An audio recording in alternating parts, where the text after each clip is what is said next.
Welcome to day 4, Prepping for Free.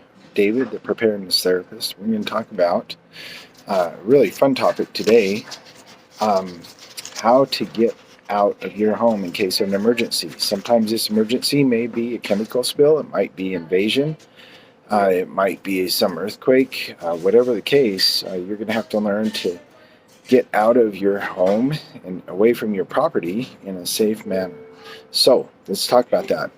I'm going to include some diagrams in here and along with this video, and so you're going to be able to see what I'm talking about. Let's take this very basic home. You've got two entry doors to the home. You've got some windows.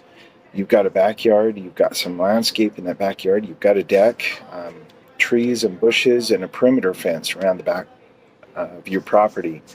So these are some things that what you want to look for in the home. You want to, of course, the obvious are the doors are a way to get out and in. If you've got somebody coming in after you, how are you going to get out? You've got doors, you've got windows that are both beneficial for you to get out and in, but also others to get out and in. So you need to just be aware of that and think of that. Do you have a basement? Is there an entry or exit from the basement, including windows? Also an attic. Don't forget the attic. Do you have a ladder close by so that you can access that attic?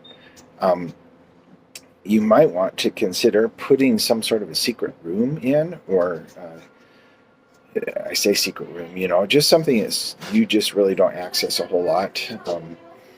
Also some secret escapes, a way to that's not so obvious like doors and windows, way to get up through the attic and then out of the home, maybe that way.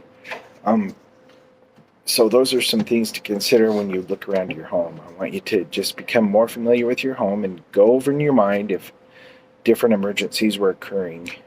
How would you get out? How might others get in? Think about that right now. Then go outside on your property. I want you to look at some of the obvious escapes. Of course, there's just going out the front door and leaving down the road. Going through your backyard and jumping a fence. You have to know if your neighbors have any dogs or not, or any animals, or what they're like.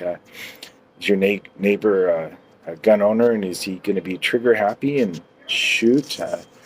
Or is that somebody you can trust? Can you talk to him ahead of time and just say, I'll give you a signal or something,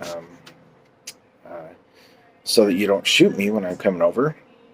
Look outside your home in case of an emergency, and see about places to hide. Can you hide on your home anywhere? Is there anywhere in your home that you can hide? Do you have trees that you can climb up into? Do you have bushes that you can hide behind? I realize people are going to be looking in the very obvious places. Do you have any 55-gallon barrels that might look like they're collecting rainwater, or they're part of a landscape or something that can be hollow and that you can jump in case you need to stay there at the home? You can't leave your property, but you need to be outside and hiding.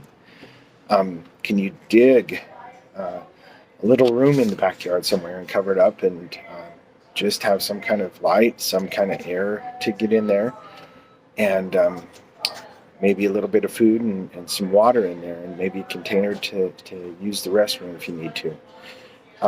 Just some things to consider. Yeah, I know it's far out for a lot of people, but it's just something to think about. Also, any hidden fence openings, or hidden openings in the fence, that's something to consider as well. Then I want you to go outside of your home and your property and look at your surrounding areas. I want you to see about the easy escape routes from your house. Then I want you to consider some non-traditional escape routes, some ways that you might leave your home just in case you can't go the most easy way, because the easy way is usually the obvious way, and the obvious way is possibly going to be blocked off, or by authorities, by the bad guys, or it might be blocked off because there's a road. There's so much traffic there that it's going to be at a standstill or going to go really slow. So think of some non-traditional escape routes as well. Also consider, are you going to be using a car or truck? Have a plan A and a plan B, and probably even a plan C. If you can't get in your car, if that's blocked off, do you have bicycles? Do you have a bicycle trailer that you can have, a kitty trailer or something. You can put some of your bug out bags in, and or bug in bags in, or whatever it is. Something to pull behind your bicycle, or do you have them in backpacks so you can wear them? Have you ever tried riding bicycle with a backpack on? Those are some things to think about as well. And then plan C, walking. Are you prepared to walk? And can you think ahead of time about where you would go, how far you would go, what kind of shape you're in? Do you have any friends on the way? I know I'm throwing a lot at you now. You're welcome to watch this over again, but just on this day, this is something that doesn't cost any money, but these are some things for you to be thinking about. Which routes are going to provide cover if you need to have cover leaving the home? And do you have masks and water and food in order to take with you? These are just some things to start considering. You're going to be able to meet up with friends along the way. Have you made up a plan for that? So, sorry I sure hope this doesn't overwhelm you. I just kind of want to get your juices flowing in your brain right now and think about these things. You don't have to come up with a final plan, but it would be good to come up with some sort of rough idea. Just get your thinking hat on and start going to town.